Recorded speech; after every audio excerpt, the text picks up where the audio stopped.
சேலத்தில் மணப்பெண்ணை கடத்திய இளைஞர் மீது போக்சோ சட்டம் பாய்ந்தது. தலைவாசல் பகுதியைச் சேர்ந்த +2 மாணவிக்கும் ராசிபுரம் மெட்டாலாவைச் சேர்ந்த நவீன்குமார் என்பவருக்கும் பழக்கம் ஏற்பட்டு காதலாக மாறியது.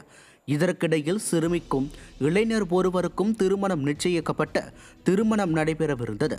இதை அறிந்த நவீன்குமார் தனது நண்பர்கள் உதவியுடன் மணப்பெண்ணை காரில் கடத்திச் சென்று திருமணம் செய்துள்ளார்.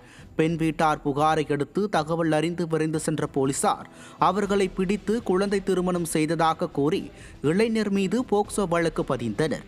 மேலும் குழந்தை திருமணம் செய்ய முயன்ற பெற்றோர் மீது எந்த நடவடிக்கையும் எடுக்காமல் இளைஞர் மீது மட்டும் போக்சோ வழக்கு பதிவு செய்து திறனற்ற ஸ்டாலின் அரசின் ஏவல் துறை ஒருதலை பட்சமாக செயல்பட்டுள்ளதாக பொதுமக்கள் குற்றம் சாட்டியுள்ளனர்.